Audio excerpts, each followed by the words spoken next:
देखिए, बहुत अच्छी अच्छी बातें अभी हमारे साथी ने की, लेकिन वो निभाते नहीं हैं, बोलते बोलते हैं। अभी कह रहे थे कि ये कानून क्यों नहीं आना चाहिए, कानून क्यों नहीं आना चाहिए, प्रधानमंत्री भी इसके दायरे में आ गए हैं, देखो कितना बड़ा काम कर दिया।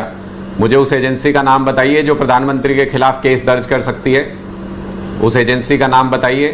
अपने सारा पुराना इतिहास उठा के और जिस तरीके से सीबीआई और ईडी का इस्तेमाल भारतीय जनता पार्टी पिछले 11 साल से कर रही है, इसके अलावा बताइए ना मुझे कौन सी एजेंसी है जो प्रधानमंत्री पे केस दायर करेगी। तो क्यों खामखा में इस तरीके की चीजें लेकर के और अफवाह फैलाने का प्रयास कर रहे हैं कि देखो प्रधानमंत्री को भी दायरे में ले आए।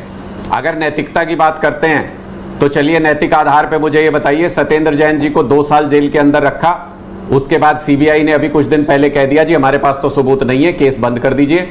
तो वो 2 साल जो जेल में रखा अमित शाह जी के कहने पे, अमित शाह जी नैतिकता के आधार पे इस्तीफा देंगे? क्यों नहीं दिया अभी तक नैतिकता के आधार पे इस्तीफा? फर्जी केस दर्ज किया, किसी व्यक्ति को 2 साल अंदर रखा, क्यों नहीं नैतिकता के आधार पे इस्तीफा दे रहे हैं? तो अगर आप ऐसे कानून लेके आएंगे तो विरोध करना फर्ज है हमारा।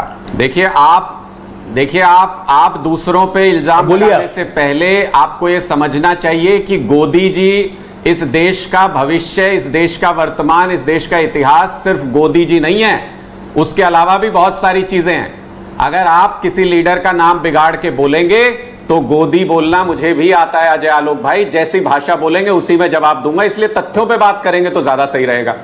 तथ्यों पे बात जहां तक है, आपने नैतिकता की बात कही, मैंने नैतिकता बता दी। अब कह रहे हैं पार्लियामेंट नहीं चलने देते, पार्लियामेंट नहीं चलने देते। पार्लियामेंट की कितनी इज्जत है प्रधानमंत्री की नजर में? आप उनके सारे विदेश दौरे निकालिए कि पार्लियामेंट सेशन के दौरान कहां कहां विदेश में गए हैं, वो क्यों नहीं पार्लियामेंट में आते? अटेंडेंस कितनी है प्रधानमंत्री की पार्लियामेंट में? 33% में अगर पास होता होगा कोई व्यक्ति तो प्रधानमंत्री मोदी फेल है, पार्लियामेंट में आते नहीं, पार्लियामेंट की इज्जत नहीं करते, ऑल पार्टी मीटिंग में आते नहीं, लोकतंत्र की इज्जत नहीं करते। और फिर उसके बाद विपक्ष को कहते हैं कि विपक्ष नहीं चलने दे रहा, विपक्ष नहीं चलने दे रहा।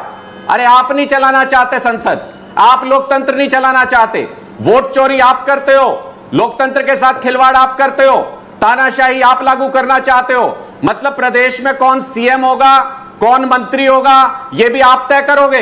जो आपको पसंद नहीं होगा फर्जी केस लगा के अंदर कर दोगे। पीएमएलए एक्ट में 1 महीने के अंदर कैसे जमानत मिलेगी मुझे समझाइए।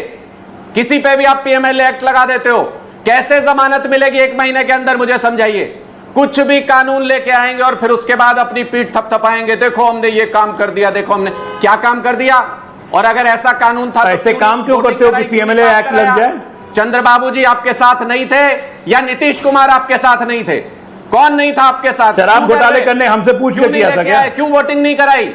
शराब घोटाला हमसे पूछ के किया था, दिखाने के लिए कर रहे हो। क्लासरूम घोटाला हमसे पूछ के किया था, आपके अपने साथी साथ नहीं देंगे। दवाई घोटाला हमसे पूछ के किया था। ये सीधी, ये हमारे ऊपर नहीं, ये नजर आपकी चंद्रबाबू जी पे और नीतीश कुमार जी पे है।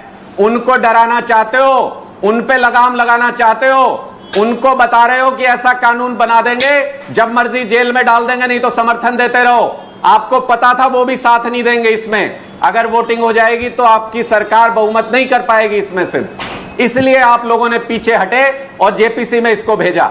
अरे किसको बेवकूफ बनाते हैं? सारा देश जान गया है, गली गली में शोर है, बीजेपी वोट चोर है और चुनाव आयोग उसमें हिस्सेदार है बराबर का। ये सारा देश जान गया, सबको पता चल गया। इसलिए नैतिकता की दुहाई मत दीजिए। ऐसी पार्टी सबसे बड़ी चोर पार्टी करती अच्छी नहीं लगती जिसके राष्ट्रीय अध्यक्ष कैमरे के ऊपर सबसे बड़ी चोर पार्टी, ऐसी पार्टी जो पैदाइश से लेकर अभी तक चोरी चोर कर रही है। बराबर का टाइम दिया। ओके।